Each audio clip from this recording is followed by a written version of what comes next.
Thank you for staying with us on Sunrise Live. It's now about 5-6 minutes after 7 o'clock, and we're ready to take off. I hope you are as well. Like we're saying, sharpen your wits, take your positions. The way it is starts right now.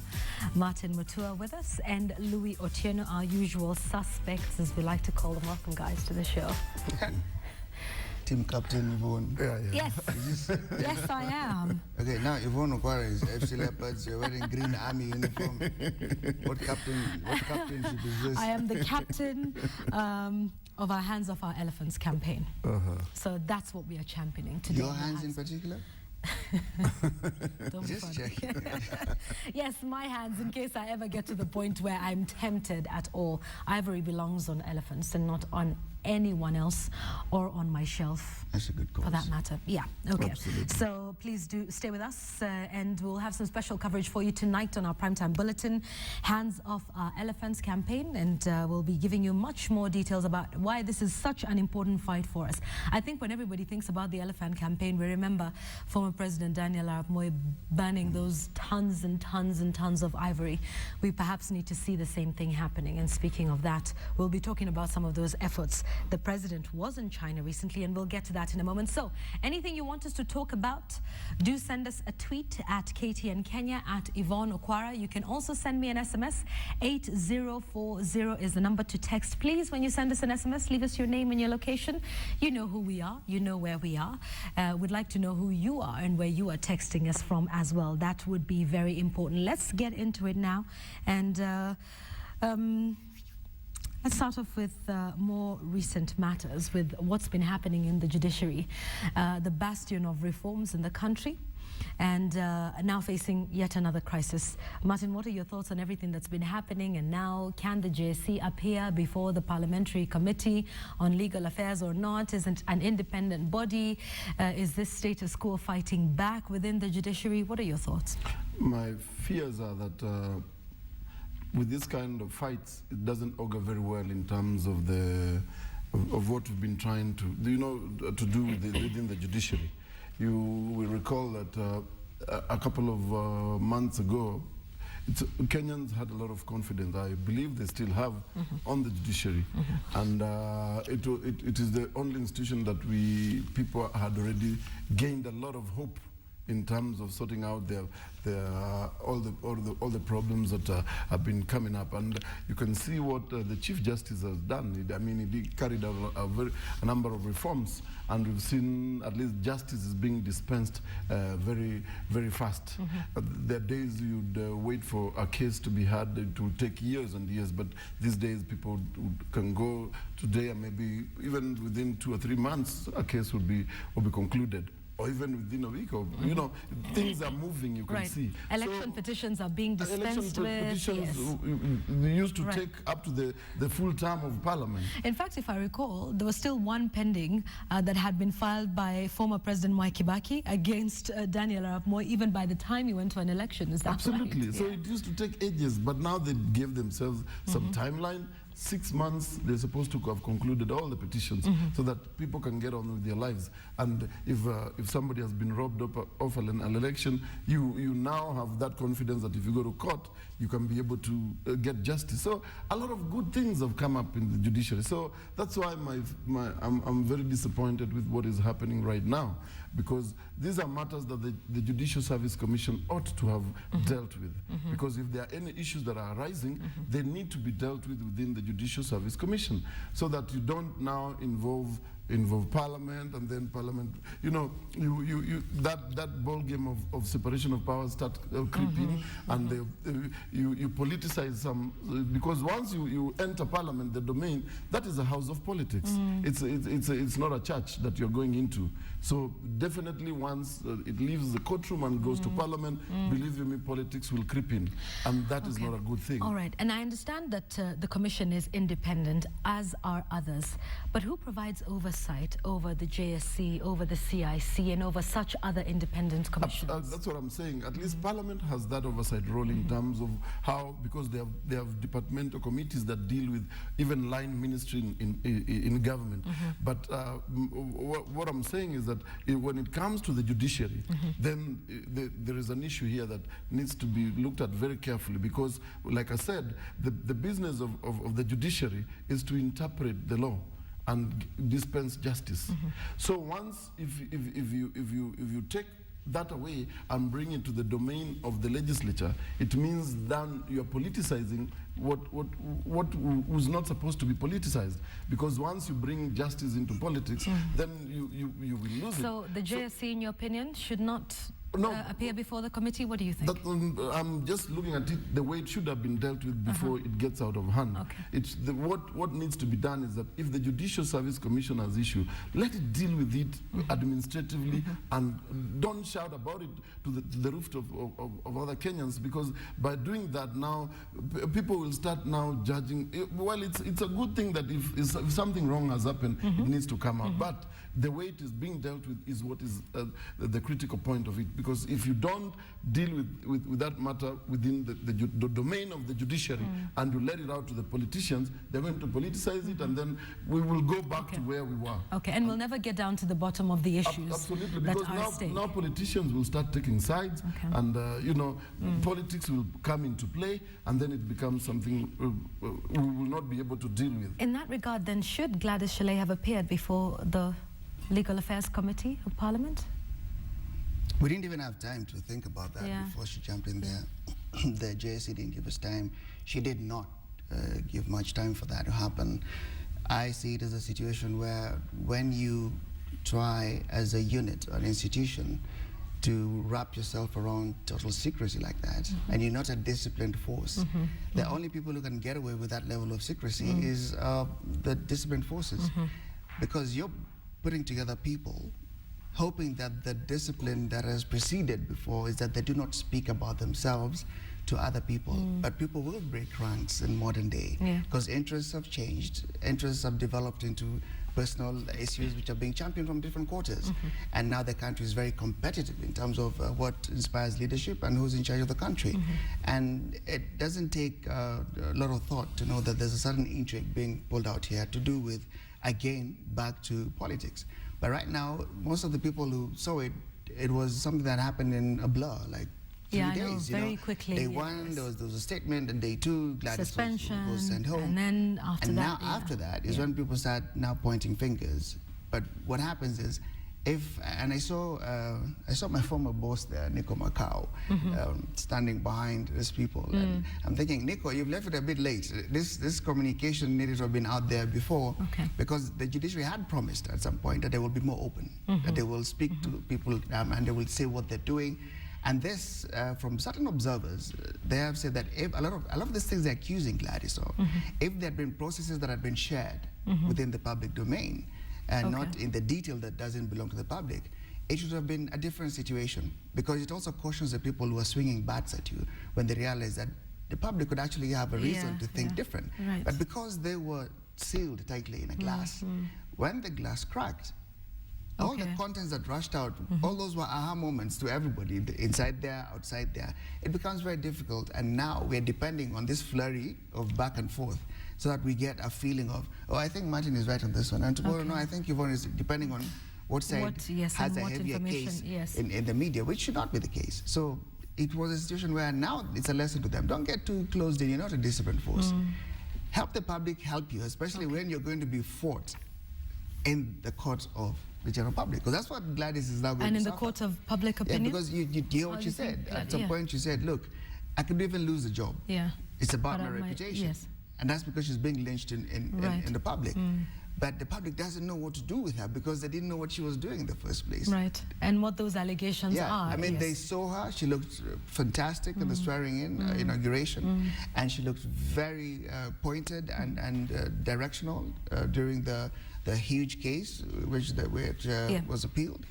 And that's the picture Kenyans had of her. And then all of a sudden, she's in the doghouse. And people seem to think, is there a conversation we missed? Yeah. And When everybody's did actually things even trying to look change? back at Yeah, the media that's and right, say, yeah. did we miss a conversation? Yeah, yeah. But they are retired within themselves. But obviously they cannot keep that discipline. And now it's whoever can reach the public faster Yeah. and louder who's going to carry the day. And for Parliament to weigh in like that, no. I don't agree with that. Yeah? We can't have everything being subjected to Parliament now. It's going to cause more confusion. You think this will end There'll up be more- being political than anything But else? that's what they do. That's what it is, yes. Parliament is political. What else can they do? All right. And that's why I'm getting disappointed, JSC. If you also read the remarks by the Chief Justice, he termed JSC as a rogue. You know, that's a very strong statement Yeah. when you make. And Yeah. this is the administration of the judiciary. Judicial Service Commission are commissioners who are supposed to run the administration of the judiciary. Yes. So when they are that, they don't look that united, it brings a lot of, it spells doom in terms of how But- the judiciary is going to move forward. Okay, but Because isn't it I also a want good to thing? believe- Do we always want them to have a unanimous vote? I mean, whether in support of Gladys Chalet or not, or any other matter that they vote on, No, do we always want them to have a unanimous Absolutely vote? not. That's not I what didn't we need. expect that. That's not what we're looking for. But there has to be some cohesion in terms of how they run their affairs. Because if you recall, that's the same thing that Parliament also has a service commission which is independent. True. And has commissioners True. which deal with matters to do True. with Parliament. So I want to believe that when the Judicial Service Commission meets, even in terms of moving things forward, they carry, these are issues that they decide together.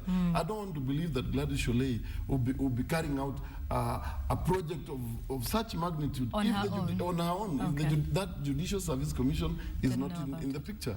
That to me does not Okay. make sense. We're not trying to form a choir by all means, as Yeah, we say. yeah. I mean, let them have a split vote on many other issues, but let it be on interpretation of law, on matters of administrative nature, not when we are subjected to a vote on integrity, on personal character, because that is supposed to be the institution that is above that. In fact, they're called upon to be way above ordinary citizens, because they're supposed to be the custodian of the virtue of being above the ordinary citizenship.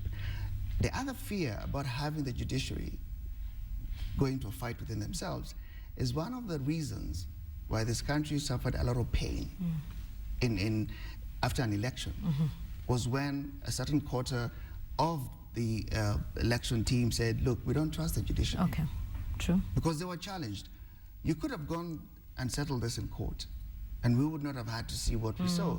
But their argument, and nobody really said Countered no. that, Yeah. yes, The yes. argument was, we can't go to that house. Yes. That house is not in order. Right. And now, as Martin is saying, Kenyans were now enjoying the fact that Yeah. then will not become an Yeah. issue, as was witnessed with the appeal.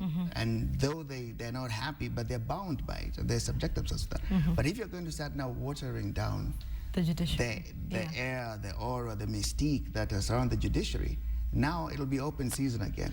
You start to water it down in a few more months, and then a year or two, it becomes another Because house when that you is think open about game. it, all other sectors of reform, we've always said, well, why can't you be like the judiciary? We've talked about the police, and we keep pointing to that. We talk about vetting of cabinet secretaries, principal secretaries, and we say, take a look at how magistrates and judges were vetted. So it was held up there in high esteem, and we're saying, look at what the judiciary has been able to do. But let's talk about one figure that comes out and is polarizing in the eyes of some, and that's Ahmed Nasir Abdullahi, who's a member of the JSC. And, you know, he's a man whose name is not too far from the spotlight and from controversy. And I even mentioned this last week. I find it ironic that just about a week before this whole suspension of Gladys Chalet came up, both she and the Chief Justice raised objections with a case that's been put in court by Brian Nyong'o, who apparently seems had some dealings with Ahmed Nasir and is trying to strike him off the senior counsel's list. And, you know, it was Gladys Chalet and William Mutunga who came to his defense and said, look, this chap has no jurisdiction here. And then, you know, there's that turn of events. But Ahmed Nasir's name comes up quite a bit. Brian Nyong'o is after him. You know, he's been named with Erad Contractors and Jacob Juma. I mean, he's a name that a lot of people, you know, are associated with, and perhaps some feared, including judges and magistrates. No, Ahmed Nasir, by the way, is in JSC by virtue of his right because he is a representative LSK. of the LSK. Right. So whatever he does there, I mean, he's a representative of the Law Society of Kenya. We can't start now pointing fingers at him. Whatever deals he does or whatever, that is besides the point. He is free to, if LSK does not feel comfortable with him there, they are free to remove him from there. I think there was that attempt though, and we know how that came up. No, they are free. The ones who put there, that's for them to deal with. It is, he is their representative there. So we will not start looking at Ahmed Nasir in terms of the personality that he is. That is none of our business. That's fine, but he does have a personality that sometimes drives a lot of what people think about the JSC. Even if you take a look at, and I'm not asking you to point fingers and say whether he is for Chalet or not, but let's just look at the man he is and the face that he has been able to give the JSC magistrates, judges, you know, coming before him. He is the one who's had the guts to tell magistrates, I mean, I'm looking at your qualifications and I don't think, you know, that they're up to par. And yet these are the same he will, you know, go before. Ahmed's history from way back from the university, he had cut out his space as being very blunt, very outspoken, very, you know, forward in the way that he addresses his issues. And many people who've tried to engage him in an argument or discussion, formal or informal, will come out telling the same thing. But in my experience in this country, not all encompassing, but I do know that in many, many scenarios, what I've seen is when there are decisions of such magnitude, when there's intrigue and controversy of such magnitude, what we normally see as the face of it is not actually the champion of it. And from the days of Shaka Zulu to the days of the mercenaries, who was the best soldier? The best soldier was one who had nothing to lose. The best soldier was one who had nothing at stake. The best soldier was the one who could come out shooting and swinging, and it doesn't become personal to them. So to somebody who wants to be able to point fingers, swing a bat, wants to be able to take on any situation. Many people want to do that, but they cannot do it. So what do they look for? They look for an Ahmed Nasir. So I would venture to guess that this is not entirely an Ahmed Nasir, whether you want to call it a vendetta or you want to call it a process, or whether you want to call it Ahmed Nasir being at his best. He doesn't fear controversy. He's not afraid of people waking up in the morning to tell him what he thinks. But I would venture to guess it doesn't start and end with Ahmed Nasir. Yeah, we need to move beyond that. Okay, there are accusations that you've seen that have been flying. In the press, yes. Is it over succession? Other, yes. Ominde being against this thing. And, well, they will also, the others, we don't know what the others also are thinking. We've heard what the Chief Justice is saying. But my fears and worries, like I said, that is not the way to go about this issue. I mean, Willie Mutunga being the Chief Justice needs, and the chairman of the Judicial Service Commission needs to put his house in order. He needs to put his house in order. Bring the commissioners down together, iron out whatever issues that are there, and deal with it there from there. And take decisions within that commission, because, like I said, they don't have to agree all of them, but they need to sort out their matters within the and the communication and how that comes out. Absolutely, and the way it comes out to the public should be in such a manner that it's not going to erode the confidence of the public in terms of how things are going. So that is my only fear. They need to deal with this issue and come out from a room knowing that they have dealt with an issue and conclusively by talking about it and finding all the options and dealing with all the options there. Okay, so fight in there, do whatever you break can do. But then when you come out, but when you come out, let the public know that you guys are united in terms of what you're pushing. Is it important for us to know who votes how based on, on any given matter? Do you think that is a good thing for the nation? Because maybe that's what starts the pointing of fingers. It's Ahmed Nasir, it's Ominde, it's Wasame. Do you think it's important for us to know? I think if you look at advanced communities and advanced societies, we do know who cast the vote in which direction, but also because their legal arm is casting their vote based on a context of law, on a context of the facts of a case before them. Now, when it becomes that, and then now it's a context of the facts regarding integrity, then we start to wonder, should we know who did what? But knowing who cast a vote in what direction is normal in modern society. It's just that it has been celebrated in the face of now, one judge can argue what point of that law they favored in that direction. Okay. And that's just how it is. Okay. But now, we are a society that will always complain. So yes, it is a bit much for Kenyans who want to point fingers when they know, oh, that's how Yvonne voted, and that's how Martin voted, that's how Louis voted. And so-and-so this is where against the problem so-and-so, is, yes. Okay, all right. Here's an interesting question we're getting on SMS regarding this whole issue of the JSC and the Parliamentary Committee.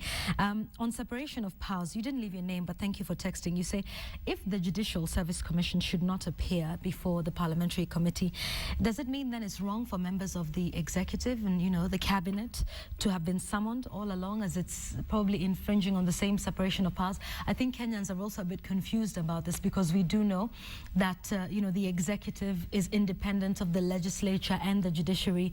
Why does it function for the judiciary, but, you know, perhaps not for cabinet and the executive? You see, these three arms of government have their different roles cut out. The work of Parliament is to legislate.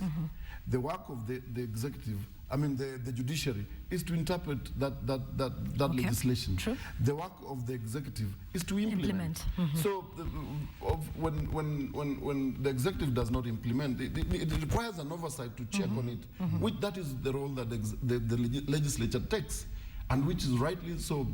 Maybe we've not looked at how it can happen the other side when it comes to the judiciary. But I think also the difference here is not necessarily the judiciary itself appearing before the Parliamentary Committee, but it's the Judicial Service Commission, which is one of those independent commissions that we have, whose protection is enshrined in the Constitution. The JSC, the CIC, the SRC, and all of those. The other commissions can be termed different, because they fall under, and the independent commission, the CIC, those ones, they're independent, but you cannot directly compare them with the Judicial Service Commission, because the Judicial Service Commission is the driving engine of the judiciary. Without the Judicial Service Commission, you have nothing in terms of the judiciary, because then nothing moves in terms. You can have judges, yes, and all over, but you have an administrative unit that drives what happens in the judiciary. So, which ought to, like Louis says, ought to be above the rest of when it comes to matters to do with integrity and all those issues. What happens when, God forbid, if it all goes wrong within the JSC? Then we've rolled back everything. Yeah, but, I mean, but what happens? Who steps in and says, okay, it looks like the JSC, we have trouble. And these are the bigger questions outside of, you know, an individual, Gladys Shele, or whoever might be in the spotlight. Yes, I guess those are the questions, yes, going back to, it was constituted, and we'll just have to reconstitute. Okay, all right, okay. I think an understanding on that one. Let's move on now to the trip to China. And we heard about everything that came out of it. But this was an interesting one. Of course, the president didn't go alone. He was accompanied by quite a number of people, including the Nairobi Senator, Mbovi Sonko, and Evans Kidero. Now, Evans Kidero, you know, has announced 87 billion shillings in funding for various projects, traffic lights, infrastructure, and that sort of thing. But then there is a section somewhere saying, oh, but really, you know, he should have been here. You know, there's the referendum, and this is Nairobi County, and it's the biggest one, and there he is going with the president. It just seems like he's really cozying up to it.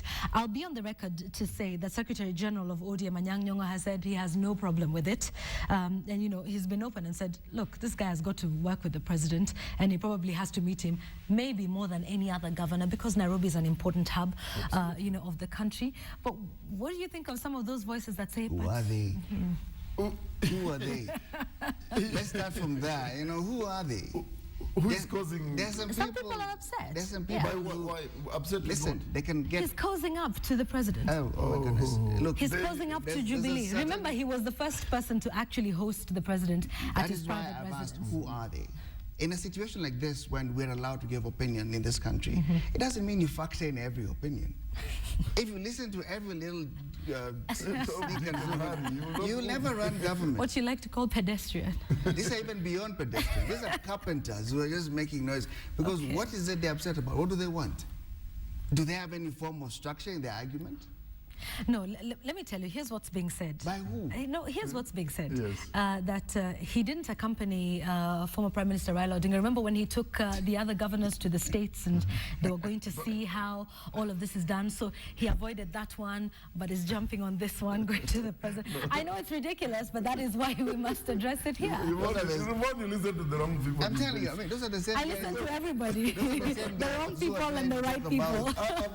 I've not heard Raila Odinga complaining that Kidero didn't accompany me and snubbed him. Yeah. I didn't hear anything. So who of are the these sort. carpenters making noise on the side? And we've said it here. Yeah. All the governors, those are independent, they are county governments. Right. They are free to meet anybody under the sun, and they are free to go anywhere, so long as it's for the benefit of the counties that they are representing. Okay. All right. Evans Kidero is free to go anywhere with Uhuru, with William Ruto, with whoever he wants to go with. As long as Alfred it's Mutua got benefits or Okay. Lusaka or whoever, they are free to mingle and be with anybody, so long as it's for the benefit of that county. And people should not read anything within that.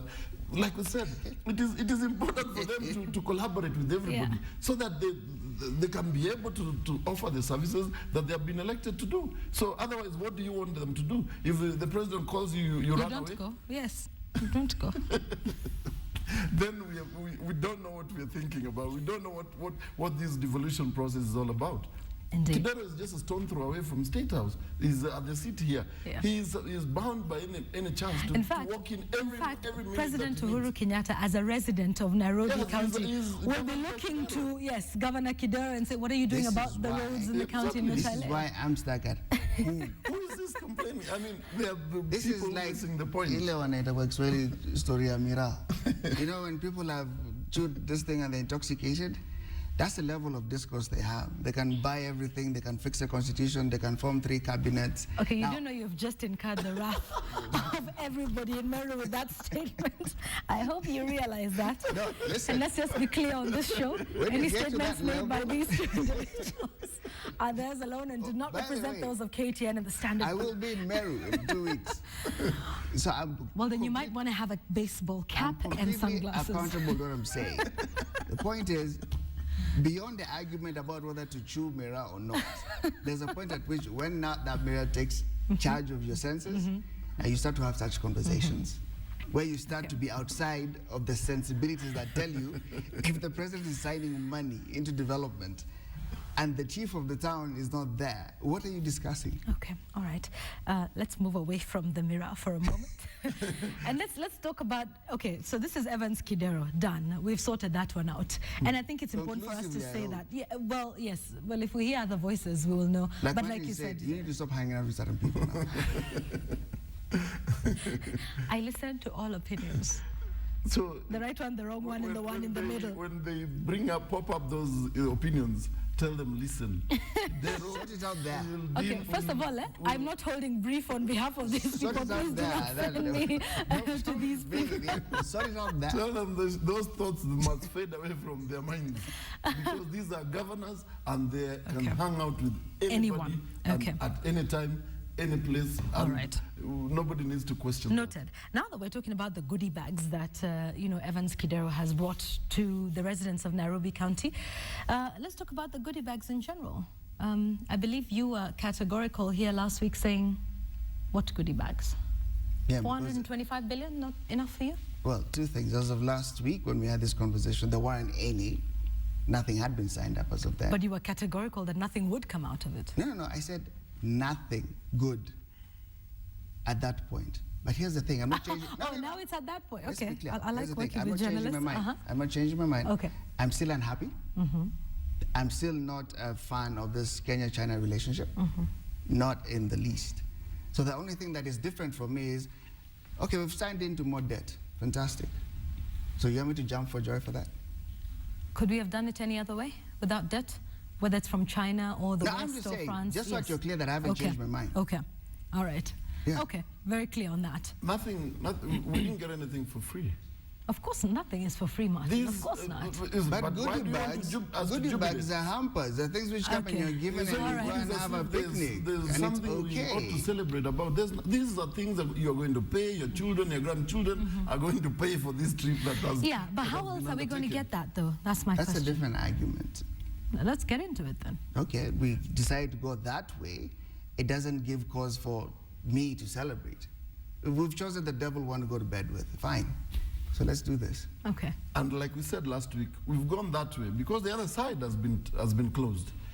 And you know that. Why are you laughing? You know it. No, go on, yes. Yes, because the taps on the other side have dried temporarily, I hope. Because that's why we need to deal with these other guys. So we didn't have it any other way. Because the thing, otherwise, most of the staff would not move. Okay. Things All would right. get out of hand. Today, and it's in the newspapers, it's a small story, but I think it was worth highlighting in the dailies today that Senator Boni Halwale is on record as saying, yes, we know it's 425 billion, but let's have itemized, yes, that this is what's going to this is what's going to make sure that the money does go to the intended purpose, because then we'll still be in debt for nothing. Yeah. Hang on, did I get that right? Boni Halwale wants to draw up a budget. Well, no, But that's 425 right now. no, not to draw up a budget, but to be clear on what's going to what, so that we can properly audit and say, you know, it's not just blanket for 425 Here and billion. now. Well, yes. He needed to be in the press. Well, that will happen. Definitely, as Parliament being an oversight of the executive, whatever kind of stuff like that, is definitely the Public Accounts Committee will have to audit what the government, all this money, and definitely even the Auditor General will have to come into There play will be enough noise about because that. he has to. So, what is this about Senator Boni Halwale wanting to be in the news? That's precisely what it is. Because there will be enough noise following this money. Look at what Parliament is now. It's an active house. Whether for good or bad reason, they are speaking. And any matter that they will jump on, they will jump on. And there are institutions in this country right now that are mandated to do this. There will be enough noise regarding that 400 plus. Okay. I mean, it was not a statement of brilliance. Okay, let's move on. And while we actually take a nice short breather, there's a question here from Street King. You ask, "What's that wrapped around your arm?" Okay, so let me explain that to you again. I'm the captain of this. Yes, I'm the captain of this. But then also, it's got a great significance. You know about the number of elephants we have lost since 1970s. The 1970s, we've lost 85% of the elephants in this country. If we go on at this rate, by the year 2030, we will have none. Now, we are unique for this in so many ways, and this is a high foreign exchange earner, and there's been an onslaught on the elephants in the country, and this is the Hands Off Our Elephants campaign. We are all going to be wearing these armbands. We have special coverage on our primetime bulletin tonight regarding this fight. This shows two things. One, that I'm championing this cause, and I hope that you will as well in whatever way you can. And also, this is grieving and mourning the loss of many of the elephants that have died in this country over time. And so we'll continue with this, and we ask you to help us be part of this campaign if you're just joining us. And for those of you asking me for these armbands, well, let's see, that's Kijana. You say, where can I get one of those? I urgently need one for me and my pals. I'll see how many we've got left, but do note that all our anchors throughout the day today will have these armbands on as we see what we can possibly do about the elephants in this country. Like we say, it'll be the elephants and then the lions and then the rhinos, and then I think we said it here, next it will be us. Yeah, absolutely. Yeah. But that's why even as we champion this campaign, we'd also want to see a very active government getting into this. We want to see, like, the way we didn't, last week we talked about not having that discussion in China, but we need to have the government deal with it from here. Right here. Yes. So we're also appealing to the government should also tighten the loose ends. I mean, like what you saw, as we were talking about it the other day, a rhino was just killed. Right under their nose. Yes. As if to show the total impunity of, exactly. We'll do it, we're not doing it alone, and we'll do it whenever and however we want to do it anyway. So you can speak all you want, you can wear as many armbands as you want, but we are on the go here. Yeah, and so we that definitely, needs to yes, come out, and we that's need to right. know what Kenya KWS is doing, and also want to What see support they're receiving. well, and what support 'Cause they're these guys receiving. They are also need well to come out and advanced. tell us where they're finding challenges Okay. in terms of The two things they've said often is there are too few of them, Yeah. and then the lack Equipment. of equipment, which poses a huge question, Yeah. because we've improved even the equipment riot police have in Right, this country. right. And these are people who are saying over and over again they don't have the guns that can actually counter the Yeah. guns they come up Yeah, against. yeah, But nobody has addressed this. right. because the poachers are not using pistols to No. kill elephants. No. They're using very sophisticated. Exactly. And how they're able to be shipped in. And I think we've discussed this That's before what on the was way saying. it is. That's Yes. why it was so Yes. clear, it remains clear that this is not a maverick shifting around with the bushes, downing and felling an elephant and making off with the task. Yeah. It's a very organized, Yeah. organized Yes, trade, cartel, yes. and which is yes. obviously... But let me just say, at least kudos to that for the jailing of that Chinese woman who was trying to pass them off as macadamia nuts, surely. But she got a little more than 2 years. 2 years, 7 months, I believe. And so that's a step in the right direction. The wildlife bill really needs to come before Parliament. Absolutely. I don't know what the cabinet secretary in charge of that docket is doing. Maybe we'll need to hear from her what she's doing, and so that we can be able, even as we bring legislation and maybe increase the penalties that are supposed to be dealt with for poachers. My confidence and clear picture of this is that the security can be tightened at our parks, Yes. and be able to ward off these poachers. And It even is for possible. now, even though KWS has fewer numbers, before we look to recruiting, can we just get, some additional forces? I don't know, from our others, for now, as we look towards boosting up the numbers. That's something. I mean, I'm no security expert, but, there are some simple solutions that I think we can all give. Because yeah. this ought to be cause for concern for the government. If that's where we are deriving foreign exchange, then it also needs to prick the conscience of government that they need to tighten the grip, even assist in whatever nature, Yeah. to be able to stamp out these menace. It is because it's not only for KWS that is going to suffer if no tourists come here. Actually, yeah. It is the entire country. is everybody, So the yeah. government ought to also get into this campaign in terms of tightening all the loopholes and be able to ensure that something is done to ensure that no poachers Yeah. get to kill rhinos just run right under our In fact, noses here. certain people have suggested that if there have been concerted efforts that have been witnessed, where even the Kenya Army has been pulled out Yes. to chase after cattle rascals. Yes, then let's do So the if there's an same. operation on this area where we're told poachers are heavier armed than KWS,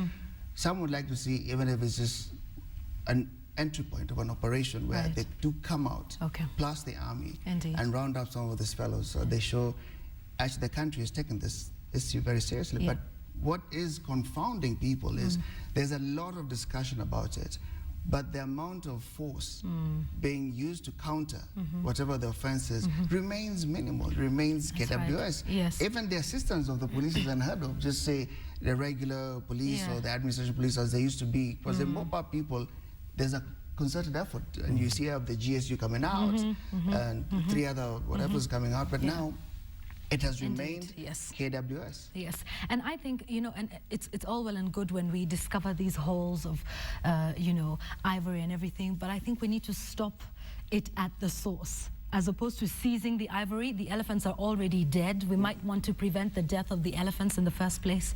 It's just a case of putting the cart before the horse. But there's a lot that needs to be done. Yes, but the more noise we make about it, hopefully, the more that'll be done. But there will be some substantial coverage on this from 9 p.m. tonight, so you don't want to miss our primetime bulletin today. All right, let's go into matters of politics now for a moment. And if you take a look at the papers today, Charity Ngilu, who's the Cabinet Secretary for Lands and Housing, is weighing in on the referendum. And she says, President Kenyatta's government has just come into power and that this is not a step in the right direction. And she's commenting, again, on a matter of politics. We haven't heard too many other Cabinet Secretaries wading into this matter, including people like the Ministry of Devolution. They've been quiet, and you can see it there on your screens. Guys, what do you think? there's two ways to look at it. One, yes, she's a cabinet secretary. She should not be involved. But she's, I dare say, a registered voter. She will participate in this referendum should it come to that, as we are allowed to give our opinion as registered voters. Yeah. You know, there's two sides to the argument. Apologetic the fact that she has the right to do this. No, just giving you two sides of the argument before we get into it. What has to be said has to be said. And I think when this argument came up here initially, one of the things we did agree upon is when we looked at the two, the employer and the employee, the president being the employer and Charity being the employee as cabinet secretary, we did realize that actually the failing is not on Charity Ngilu, because look at her, the years she's done in politics and the positions she has carried in this country at the level of senior politician. You're going to gag her now, this day and age? It was a bit much. Let me give you a few. No, some parallels though. When we talk about employer and employee, Najib Balala is also one such person. We haven't had any political or such statements from him. So. No, but you remember, and it's probably the same scenario. When this team was formed, one of the things we discussed is will they actually do exactly as their champion, as their captain, as the president has said. And the deal was they will not indulge in politics. And we did have a discussion. We said, really? Maybe Balala. He's known to be a nice guy. But Charity Ngilu? Is not a nice guy? No. She's behaving through reform. And that's not her failing. Oh, gosh. Whoever thought that she'd be different for her, I left it a bit late. Not now. That's Charity Ngilu for you. You take it or leave it. That's the way she is. And she can, if whoever takes her to task, she can qualify that statement, definitely. Right. In more ways than one. Yes. Okay. That being said, though, is it necessarily a bad thing? Should we be concerned that Charity Ngilu is talking about the referendum? I don't think even me I'm bothered one bit. I'm not bothered at all, and it's within her right to do to say so. I mean, this is a big issue that is a big debate, and whereas we said that in the constitution that cabinet secretaries will not get involved in politics, but there are certain issues that will always get into conflict, or will either be part of the job that the cabinet secretaries are doing, and once in a while they'll make statements that people might deem them to be political. So this doesn't fall under the category of, you know, oh my gosh, we should be worried about this statement and she's now delving into politics. Absolutely not. Because the quality of statement, if you ask me, the quality of statement with regard to whether or not to have a referendum is not really something, you know, it's not all that. It's just a comment, and it's fine, because many of those will be picked up. And that would not be where my focus would be.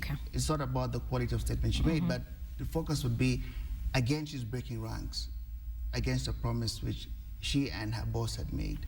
And that's the only point of worry for me, because then what will happen progressively? Will she continue breaking ranks? Will it become more often than not? And will it become eventually, the president will say, let her be. We made a promise, but she's not keeping to it, and I don't want to deal with it, so let her be. Is that where we're going? Okay, all right. If she was, maybe like we said, if she had entered into a campaign like in the Makueni seat and maybe delved into that, I would have been more worried. That would have caused cause for concern. But just making a statement, it shouldn't bother. I don't think it should be something that will make anybody lose sleep. Okay, all right. But the hope is that it ends there. Is that it? And that perhaps the statement does not become, you know, an action. It's not actioned upon, and we don't go out and start campaigning either way, for or against the referendum. Absolutely. Then when you get muddled into the activity itself, then that becomes something different. But just making a statement, it shouldn't worry. Because she's a registered voter. Absolutely. She will vote. She has the right to if we get into a referendum, she will go to the ballot just like everyone else. Definitely. Yes or no. Is that really the defense that she would carry? It's a thought. In case she hasn't thought about it, I have given her something. Let's talk about that referendum for a moment. I think the biggest, shall we say, change to the Constitution, proposed change to the Constitution, coming just 3 years after its promulgation. And of course, this is an important year because we're beginning to operationalize a lot of that that we put, in 2010 and we signed into law. What are your thoughts on the referendum coming up against the 3rd year anniversary tomorrow, and certain changes being made? And we'll get to the one by members of National Assembly in a moment, because that's about to cause, if it hasn't already, caused some anxiety amongst Kenyans. But 3 years tomorrow, and on threshold of a referendum, possibly. What are your thoughts? Even when we put this constitution together, the drafters and the people of Kenya did not envisage that they'll have a perfect document that they're going to work with now until the Jesus Christ comes back. No, definitely change is the only thing that is not static. So anything can happen. And when the constitution was promulgated, they said as we move on, whatever we will not find working can be changed. Okay. That is within the purview on the right of So it's not Kenyans. cast in stone. It's not cast in stone. So I don't think anybody should have any worries. There are mechanisms in terms of how you can change the constitution, and if you are able to do it, because even it has not been made easy. So if majority of people think that it needs to be changed in a particular way, then it shows that many people would follow that path, and the constitution allows them to change it. So I don't think it's anything that should cause anybody sleepless nights. For instance, the way the governors are going, they feel that if their counties and the devolution has to be safeguarded, is to change the constitution and give it more teeth. They are within their purview. Those who do not agree with that notion, they will be able to. There will be so they can go to the polls and vote yes or no, depending on whichever way. Cost is not a very good defense when people are saying they want to make a law better for the process of delivering service and development. So you put up cost against it. That doesn't really hold a lot of water, because cost will always be an issue. Everything will be costly, from the elections to a referendum. Cost is not the thing. But if the Jubilee government feels this is a direct and personal affront, I would suggest to them, have you exhausted everything you could do to show that actually we don't need to have that discussion? That would have been the way for them to do it. Right now, they're engaging in a heated discussion. I mean, temperatures are going up every other day. The Rutos are now, it's almost a Ruto versus Ruto weekend every other time. And that's the Deputy President and versus Isaac Ruto. But I would say to the Jubilee government, have you exhausted all available avenues to you, all available powers that you have? And at the end of which, then, if what people are asking for is for the betterment of the Kenyan life, why would you be against it? Because one of the promises you made is you will look out for the life of the Kenyan, and you will want to work for the betterment of the Kenyan life. So if this is a situation where a life will be improved, they shouldn't be on the other side of such an argument. They shouldn't be on the side of an argument where you're denying Kenyans a possibility of having a better life. Just exhaust what you said you could do. You made a promise. See us to the end of that tether, and maybe that will resolve this discussion. But right now, everyone will throw stuff at you because you haven't done that. The results do not match your argument. And when your results don't match your argument, people will take pot shots at you. Like we said the other day, they're actually doing a very good job defining an argument for the opposition, who really had no plan. They had no agenda. They didn't seem to have anything of interest apart from criticizing laptops. But now, when these people are disjointed, when stuff happens like this, the judiciary goes up in a scenario that we're seeing, now there are calls for referendum. It just means you're feeding into their docket for noise against you. You need to go to work. Start sorting out the things you promised you'd sort out.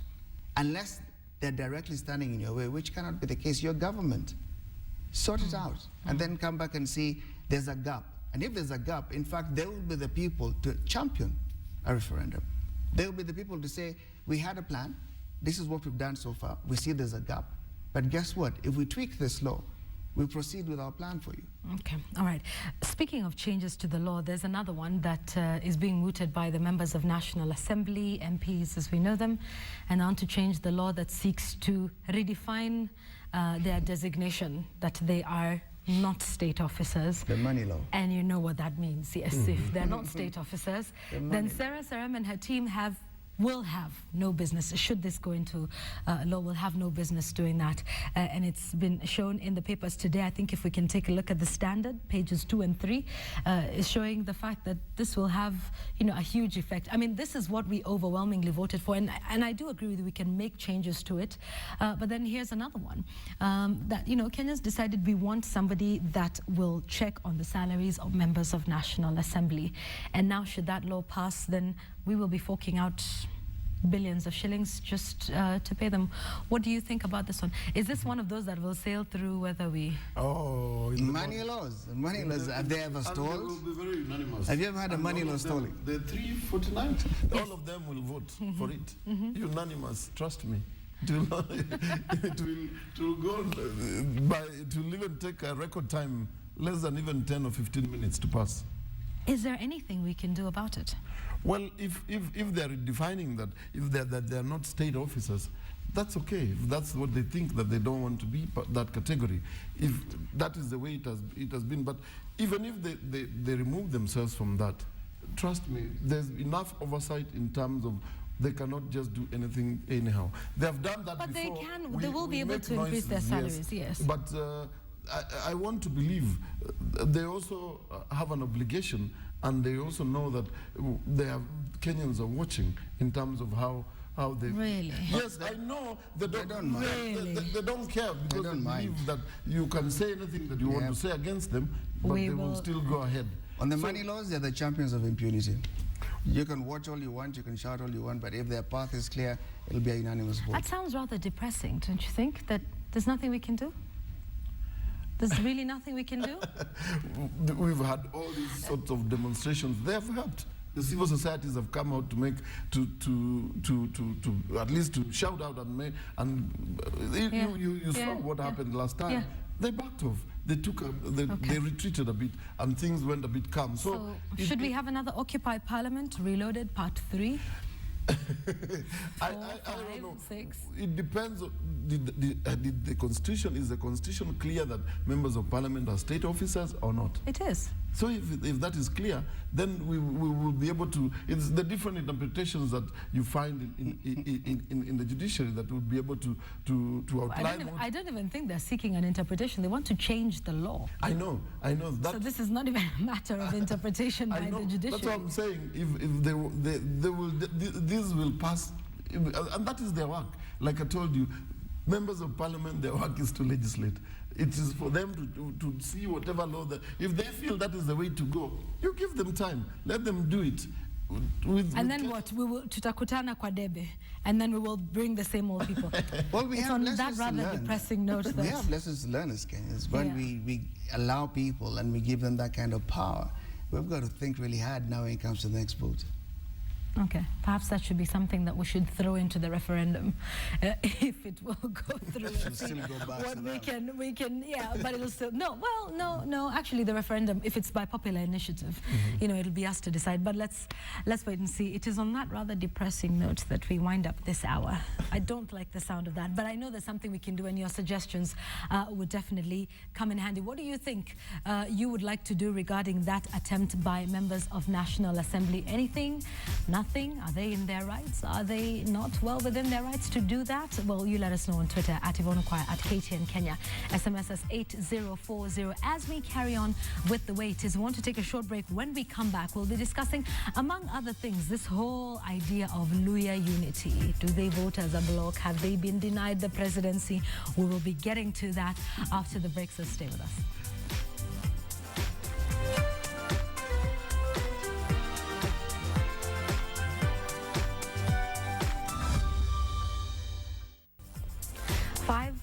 6 minutes minutes after 8 o'clock right here on KTN Sunrise Live. Thank you very much for staying with us on Sunrise Live. This is the way it is.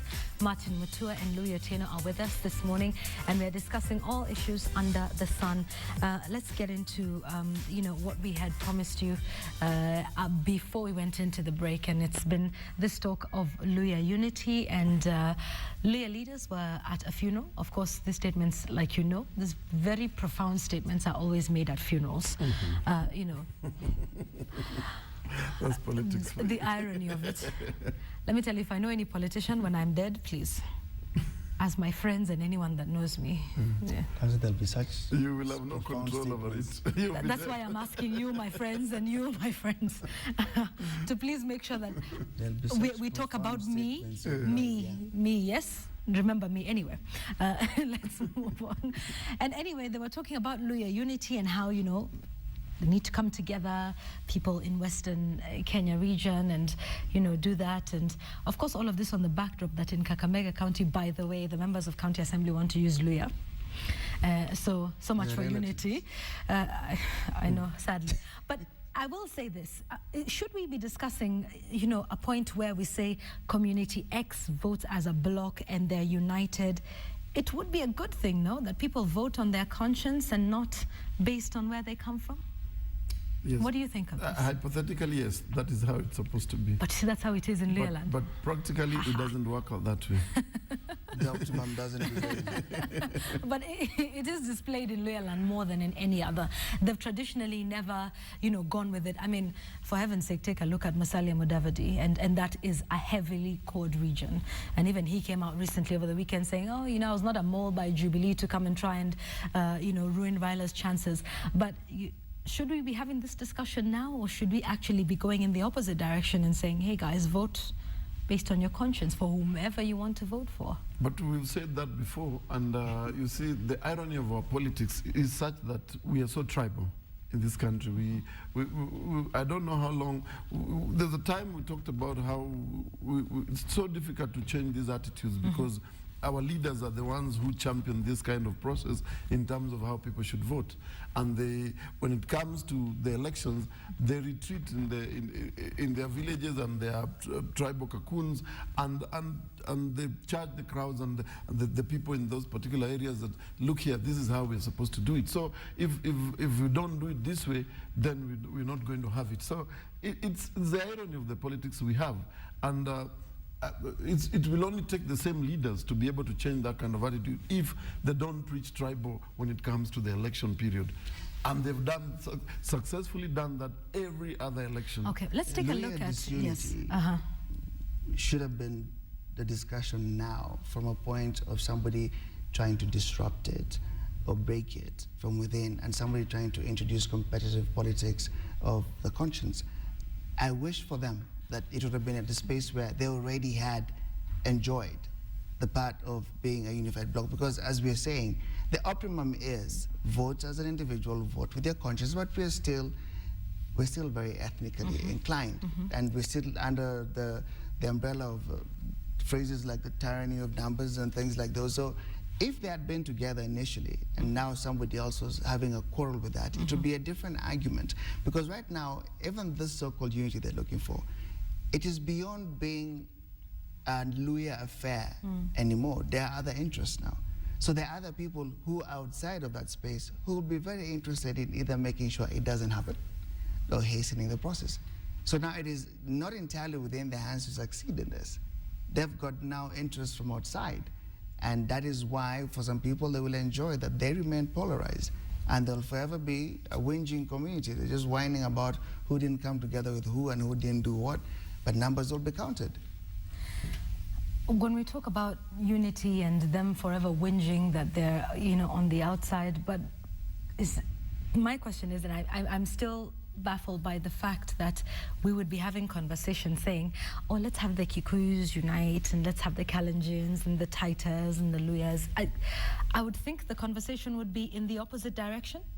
Well, the conversation will be, but what are the facts?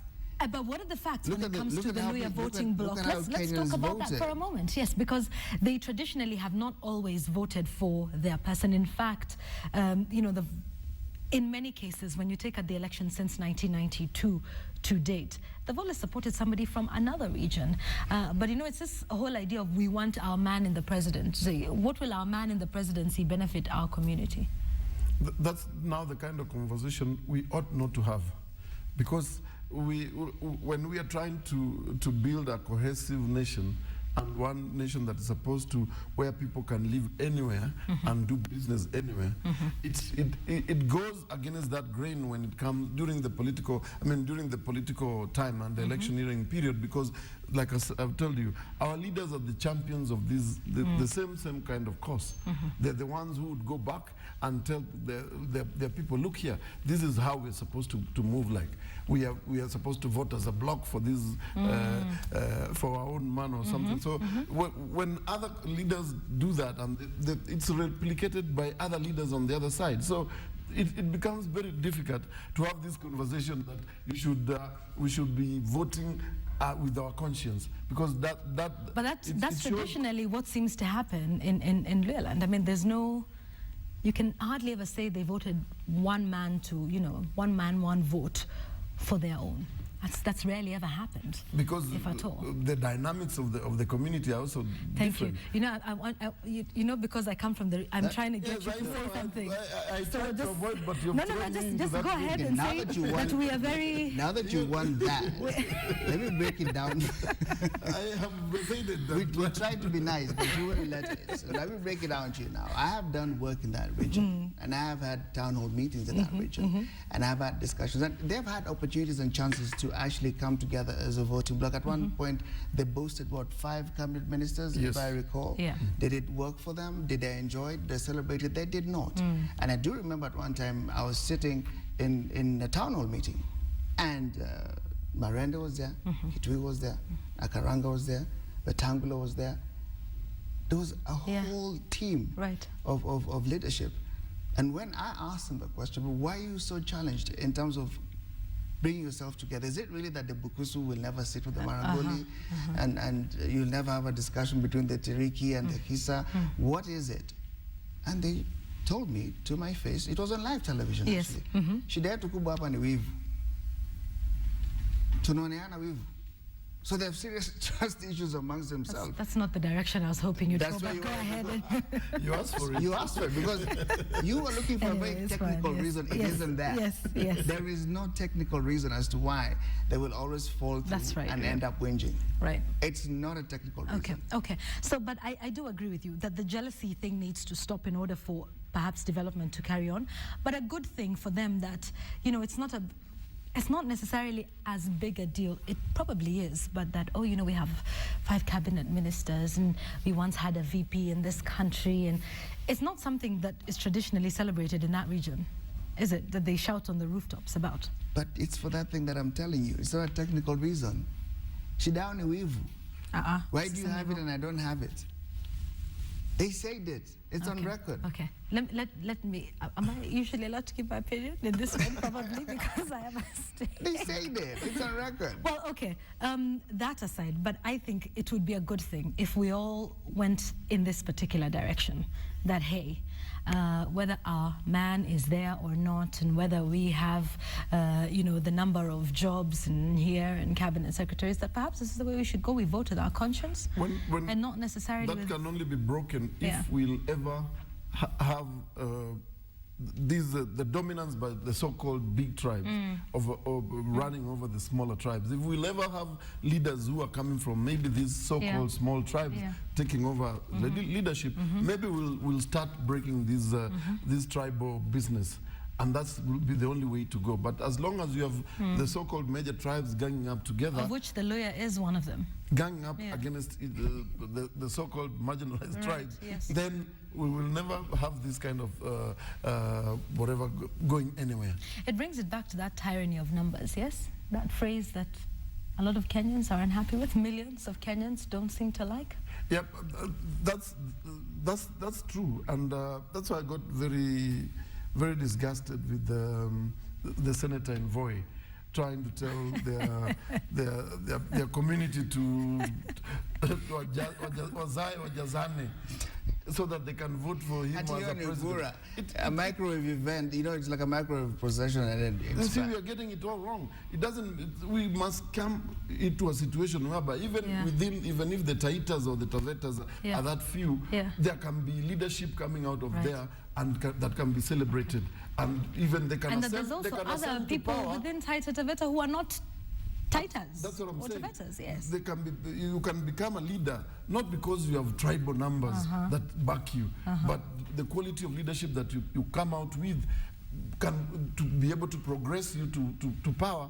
And also the kind of politics that we play will be able to propel you to power and be able to, be seen in that light, as opposed to you viewing your community as a machine for you to vote you into power. But you know what I like that was said about that statement, and that was quite hilarious, is that, I want to be president in whichever year, but first, when the people are born, they've got to hit 18. Absolutely. And then let's not forget child mortality issues and everything that we've got in the country. Back to your relatives and back to you trying to get a technical, sort of an intriguing answer to your question.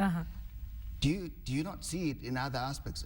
It's very interesting that now, even as we discuss whether or not to have ethnic broadcasts on radio, they can't even decide which dialects will go through on radio. So any station that is trying to have radio going to the Luhya community, within one station, they've got to project in almost 3 different dialects. Yeah, but that's because out of the 20+ clans that exist, we're all very different. We have different personalities, and the dialects are significantly different. So why are you wasting our time about unity issues and making a national issue when you people can't even decide how you want to speak to yourselves?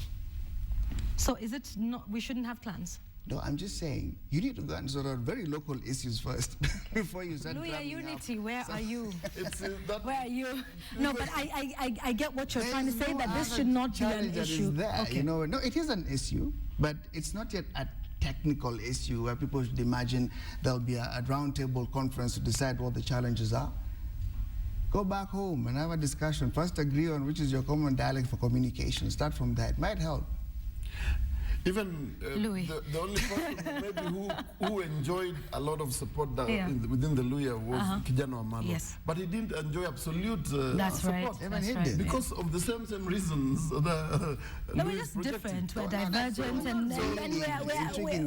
and we're very democratic in that way. Everybody's allowed, from the Maragolis to the Tirikis. Anyway, let's move away from that. It is elusive. It will never come.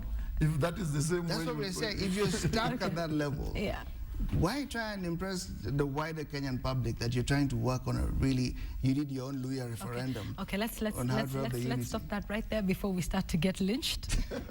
Let this not deteriorate into a tribal or much worse, a clan issue. Which is your clan.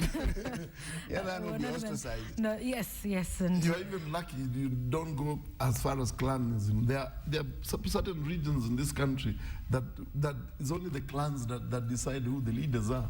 Well, that pretty much happens in Western Kenya, but anyway, let's not even get into that. That's why I'm saying it will be important not to look at people in terms of the numbers of the people in the community, but the kind of leadership that they'll bring, and that if that can be able to be championed by our leaders, then we'll be able to break up this tribal madness that we are always talking about every other day. Because it shouldn't happen. Who's united, who's not, who votes as a bloc, who doesn't. It shouldn't happen. But really, it's a question of sacrifice. If you're looking for a team effort, then the little individualities will be a bit of sacrifice. So the challenge there is, what are they ready to sacrifice as individuals? And even though we may sound like we're making it trivia, but that's just the basic truth. Unless they're ready to make sacrifices within their little sub-communities, then this discussion will just go on and never take off. Okay, all right. Let's talk about what the next few months will be like in this country. September, of course, we know the 10th, the Deputy President will be at The Hague, and we've been assured that he will be there on his own budget and by his office, that it will not be a state-sponsored trip. But then there's that, and then there's the President going in November, and we're being assured that we won't have the two of them away at the same time. But really, will it create that power vacuum? I mean, that analysts and experts, and I put that in quotes, are trying to create, because there is the law, right? If the president is unavailable, if the vice president or the deputy president is unavailable, there's the speaker, and I mean, you know, there's all of that. But so there'll be all of that happening September, October, November, and then there's also by-elections, two of which we already know are set to happen next month: Matungulu and Kibwezi West. Of course, there's the one for the Siaya governor, and so many others as the cases continue to be concluded. What is your take on the rhetoric that will exist in the country, you know, starting next month? There'll be everything from ICC to by-elections. We're going to campaign mode. There's a referendum, though we don't know when that is yet, but it's definitely a conversation that will dominate our discourse.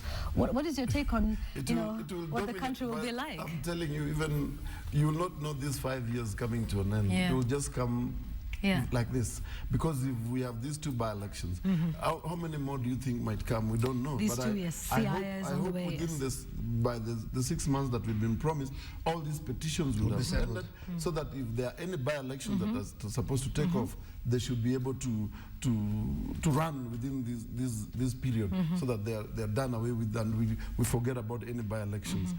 And even I thought the law is clear in terms of it gives the powers for the courts even to declare whoever is aggrieved as the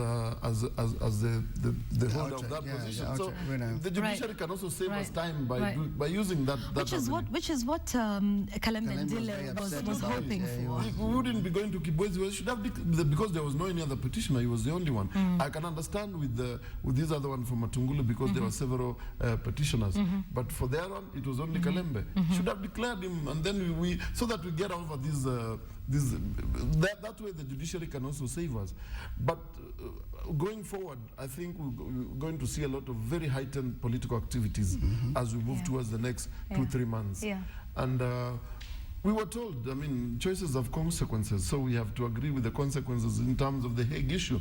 When guys were going to the vote, they knew that if they elect their president and the deputy president, they have cases of the ICC. At some point, there will be trial going on, and these two will be required to be there. So we have to live with it in terms of how it's going to happen. But is there really going to be a power vacuum?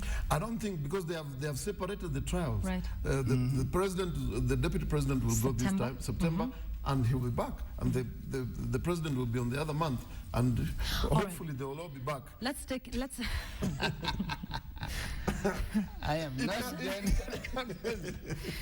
Anyway, we're going so well. Why are you closing your mind? No, I'm not. And actually, that was going to be my next question. If we have a scenario... Will they come back? No. Oh, okay. Surely, you guys. No, just putting words in my mouth. No. If we have a scenario where both of them are away at the same time, of course they will come back at some point. Of course. But if we have that is the hypothetically thing. Okay, that is also another hypothesis there. But in any case, if we have both of them out at the same time, should Kenyans be worried? Because we have a law that says when so-and-so is not there, so-and-so takes over. When so-and-so is not there, so-and-so takes over. When both of them are not, yes. Yes, the law has. Yeah. The law captures that. I mean, we, as Kenyans, we did put together a very clever constitution, if I may say so myself. And if we look at it, we don't even have to go too deep inside of it to find that the law does capture, the constitution does capture what happens in the event of the absence of your number one and your number two.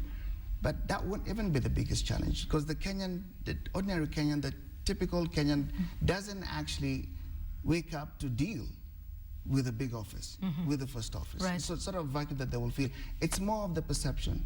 Okay. It's more of the national setback, the national fear. So him being a symbol of national unity? Okay. It's more of a national letdown, it's more of a national discomfort.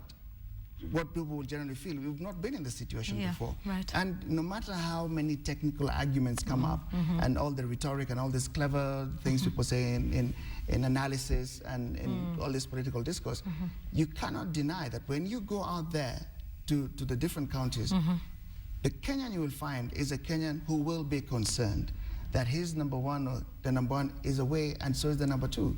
In fact, even if the number one is away and the number two is there, for beyond a trip like what we've just seen, it does put out a very dark cloud of unhappiness. Right. That's not the Kenyan way. We're not at the level where we're thinking, oh, institutions are running. the system is running. Not at that level. That will bother us as Kenyans. Okay, We'll all be right. uncomfortable about Okay, okay, but technically there will be no power No, vacuum. that But in is the perception, captured. okay, your point is well understood. So how do we, deal with all that rhetoric that will be coming our way? I mean, I am pretty sure, and I can put money on this, that come September the 10th, and the minute we see Deputy President, there will be statements made here by several individuals saying, okay, now take a look at this, you'll have your Deputy President. I mean, there will be that sort of discussion, not to forget that there will be campaigns. I think in CI already they have begun, even though a by-election date has not been set. We are going into a space in the next quarter of the year where we will just be faced with so much going on. People will be campaigning in various parts. People will be campaigning for the referendum. People will be campaigning for or against the ICC, for or against Deputy President and the President. I mean, there's all of this. How do we wade into this? Because we will be to the extent charged. that it will be a real moment of anxiety. Yeah. It will be a phase of anxiety and anxiety. Yes, that'll be, but I'm always, and I've always been very heavy on the communication aspect of things. And the way I see it, this is the time between now and the end of the month, or that particular time when the two of them have to start boarding planes to go out there. The level of communication they will achieve now is what will mitigate the situation. How they put together the communication they're rolling out, and if they can, I'm really hopeful that they can rise above the nonsense we've seen, because we've seen so many goofs so far from the people we imagine are the president's handlers. This is the time he really needs to look around at that boardroom table and sit with guys who can give him and his deputy a plan so that they can communicate, not just sentences and words, and not for them to run out columns and also try and find a counter team that if Martin says B, Louis comes and says A, and that's how we roll out. That's not what it is. There are certain things that better put in place before then. There's certain communication. They need to start having concerted efforts. Did you see the Deputy President go to some, again, corner of the country and announce that it will be cheaper to have electricity in next year? Yes. What's that about? I'm really against, because it's very hard to separate that from the statements that are being made in funerals. And there's certain things as government now. Forget these things, the promises you make out there. They look like they're yours. It's a personal thing. I'm trying to run my own achievement in my position in office, which doesn't work very well. Why did I set up all these communication centers and this promise to talk to Kenyans in a more cohesive manner? Because that's what we need. And if they could set that up now and have it running before they leave, at least people will have an argument and say, but we've been told different. It'll be difficult, but it'll be something better than what prevails now. Because right now, all the balls are up in the air. And if now they board planes and go away, it's open season. There will be a lot of that rhetoric, and whoever is cleverer, is a better orator, gift of the gab, is a better writer, will carry the argument for the week. There's an interesting tweet here regarding that. Ifeoma Halai, you say, ICC cases demonstrate why county governments must work. The country must not be held hostage by a central government. And perhaps, what do you think? Absolutely. That's what I was saying. The county governments, as have been put in place, they're supposed to ensure that at least systems are working. So the wheels are turning. Absolutely. Regardless. But like Louis said, the president is a symbol of national unity. That is even what the constitution outlines. So even as systems are running, but Kenyans, they casted a vote for the president. And Not a system. And we want to see the person. It reminds me of remember when President Daniel Arap Moi was missing, I think, in action for about a week. I think he had a cold or something. And there was all this speculation, what's happened to our president, and we haven't seen him. Concern. Yeah, it reminds me of It's that. just that perception, and people want to feel their leader. Okay, so in their communication, as long as we have something that's, structured and well thought out, that we're not, okay, let's talk about it from the point of view of the Mwananchi now for a moment, because let's put ICC aside for a moment. There's referendum, there's by-elections that are taking place, and we're going to see statements. We're going to see, the bigwigs of either side, Jubilee and CORD, coming up to support whoever, and they'll be throwing barbs at each other. It is what happens during campaign period. What are your thoughts on how we should handle ourselves going through? I mean, it's like we're on a plane and we're about to go into turbulence. We will be at the mercy of politicians. Yeah, but what can we do? Nothing. you'll have to ride with To the mitigate boat. it on our, there's nothing we can do? There's no way we can react to it, or? You give politicians a platform, and there's something you want to say, there's something you'll do to stop them. No, not stopping them, because that they will do. Yes. It says, how do we handle all of that rhetoric coming our way? Well, we're about to encounter, suffer, and enjoy the very things which we say we want to Encounter, fight suffer, for and enjoy. as Kenyans. Yes. We wanted freedom of speech. Right. We wanted to be able to give our opinion. We wanted to elect the leaders we want, the biggest goof ever. And this is what it's going to be. So you cannot stop these people from giving what the idea of leadership is. A lot of them are waiting to jump in to what they will see to be vacuums to fill them in. Which is why I'm saying this is the time when those two gentlemen, they need to really think about what communication they're putting in place now. And it's not the statements they will issue. It's not about sending their handlers and lieutenants out there to set up blogs and start counter-blogging, or to go and fight back in every other, public Or event. to send tweets from Nairobi and it's pictures of him in China, isn't it? Yeah, stuff like that. I know there was all of that It won't in help. people, but yes. What they managed to do now, first of all, to even mitigate their argument against the referendum. Okay, For that, I'm very clear. They've got to post certain results. right. Those results will mitigate that clamor to the extent to which Kenyans want to have a referendum. It will measure the extent of the referendum. Okay. Number two, the way they express themselves, they have to prepare Kenyans. They can't escape that. In the way they'll prepare Kenyans for their absence, it will make the blow softer. It wouldn't make it.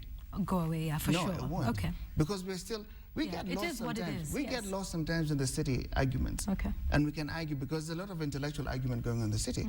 But if you go out there, and I'm still traveling out there, I've just come from Baringo, Right. soon I'll be in Meru. If you look at what Kenyans are, those are still clearly the symbols of national unity. So it does concern them. Where's the president? Okay. Where's the deputy president? It concerns them what is going on. So they have got work to do. It's almost as if they have to go and hit the campaign trail again. Okay. Because they have a task of giving assurance. When they know very well they're going on a task that they have no assurance to give, they cannot say, I'm going to be away for a month and then it will be done. Okay. That's Yeah. the other thing. Yeah. It's not We like, don't know which way It's it'll not like go, the yeah. cases which we are seeing in our local courts now regarding the petitions going on, because those they have a roof, they have a ceiling to them. In the next 6 months, I think it'll be done. Yeah, actually, by end of this month. Yes, whoever's won, Yeah. whichever way they want to go, even if it's a Right. full by-election, it'll be done. But these people can't give that same guarantee and say, we'll be gone for a month, but after that, it's over. That's the problem. They can't give us an assurance on that. So how they prepare the public for that, it's different. We, as Kenyans, we also have the attitude of, let's see. Yeah. Because Wait we were and see. told. Yeah. We were told before, Yeah. these two gentlemen may have to leave, Yeah. and for long periods of time. But it didn't matter then. It was not something we could visualize then as a Okay. typical voter. Okay. We always do, let's vote now. We'll deal with those guys later. Later Here is it is knocking at now. the door now. Yes, here it is now. Okay, all right.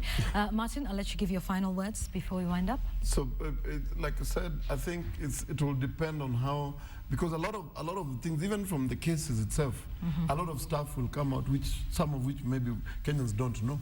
We don't know what Bensouda has, and what she will say might also polarize parts of the country in terms of what guys would say. What is this? Did this happen? Did this not happen? It depends on how that will play out in court. This is a process. It's a trial. It's going to take some time. We don't know how long. They will stretch. It's something that we would wish that it's done with quickly and concluded and we get on with our lives. But that's not the case. So we have to deal with it the way it is. And we have to accept, because that's what we put ourselves into it. So things are going to happen, and definitely you will not stop the opposition from talking, because they have to poke holes into the government. And if this will give them as fodder for them to do it, in fact, they will do at it. that level, it's not just about them, the opposition. Do not forget, you've got the champion opportunist predator in the country at the point. He's a political predator. He's not going to take leave at the same time. Raila Odinga, this is going to be open season for him. Okay, all right. But like He we makes talked the about- headlines Yes. when the president is in town. In fact, that is exactly. He makes the yes. top stories when the president and the Is deputy not president are in town. Okay. How much more when those two gentlemen are All missing? right. Okay, all right. And I do remember a discussion we had with you. I think it was right after the elections, Martin, and you said he will continue to dominate the headlines, whether he's an elected official or not. But understood. And with all of that, if they put in place a proper communication, I think that'll be important in terms of just keeping the country together. Thank thank you both for taking the time and being with us this morning. There's lots of feedback that's coming in, and I just want to go through some of that, and we thank you so much. Number of tweets quite high. All right, Duncan Mushiri say Kenyans need to know that by having our two leaders at The Hague, it is our country on trial. Let's get patriotic and say no and never. And then Edwin Juma, you're a bit pessimistic. You say, to be honest, there'll be total confusion in the country. And I think you're talking about also that 425 billion shilling loan. Here's another one. Mutuku Fred, you say you like the hands of our elephant armbands that we've got, and we'll be telling you about that in just a moment. And then here's another one. Ashikoi say, why can't media give such utterances a blackout? I think it was when we were discussing what was said in Taita Taveta by certain leaders about, you know, populating to Jazane and that sort of thing. Some of the statements that come out. But what I did like about the residents there is, you know, they didn't seem to take it too seriously. I mean, for them it was, who's going to feed my children? If you're going to help me pay school fees and that sort of thing, then that is what it is. Dominic Kisavi, you say a state officer to me is an individual who works on behalf of the people through the state. Mwobobia, you say, suppose we have a referendum so that the raising of MPs' salaries should only be done through a referendum. Okay, some interesting thoughts. Here's another one. Gilu is just another Kenyan, so she has a right to discuss issues that she feels affect her. Habat Mbati, you say Ruto Bomet governor is being audited. Could it be because of the referendum? All right, Daniel Ondiere, and I want to just go into these now regarding elephant poaching. You say, I wonder how anti-poaching campaign will succeed when the KWS police and top government officials are involved. And that is why you see me wearing the armband that I am. And we're trying to raise awareness on this issue. Faith Tanui, you say you guys are doing a great job on Hands Off Our Elephant. I wish everyone can emulate you. We also have another one regarding the same. Thufu Wanjogo, you say thanks for covering Hands Off Our Elephant plight for the Ellies. And we have lots more on that. Listen, I will take a look at the armbands that I've got and see whether they're enough. Of course, once all our anchors have them, who knows, I will be giving away one or two tomorrow. Okay, so thank you so much for your support. Again, we're wearing these armbands all day today, and we have a special coverage tonight on this plight. It is important. It affects you. All of that money is used for your development and is used for infrastructure and is used for building schools and providing electricity. So you should care about it. But for me, I know we keep talking about the benefits and the money, but really, to how brutally these animals are killed, above all else, that should touch on your humanity, I think. And so we're wearing these to mourn the elephants that have died, but also to champion for that initiative, Hands Off Our Elephants. And do keep it on my Twitter feed all day today, because I will be telling you just what are some of the things that you can do and what are some of the initiatives that we can champion to make sure that this becomes a thing of the past. Like we've said here on the show on several occasions, it's our elephants, then our rhinos, then our lions, then it could be you and I. When they run out of animals to poach, guess who they're going to come for next? It's the truth, yeah. I mean, you know, yeah, so there you go. All right, so here we go. So thank you so much. Thank you guys for joining us. Thank you so much for your feedback. I know I cannot read all of them, but, you know, we try as much as possible. And also thanks to, you know, sometimes it seems a little glamorous, right? We sit here and there's, I think you need to take a shot and look at the people that make this happen. It's not just myself, Louis and Martin who are here. That's Kings over there in purple. That's Austin over there in a black leather jacket. So we're also stylish as we come to work this morning. They and a lot of other people who are responsible for making Sunrise Live the way it is. Ha, pun intended. Have a very good day. We'll see you tomorrow. Bye-bye.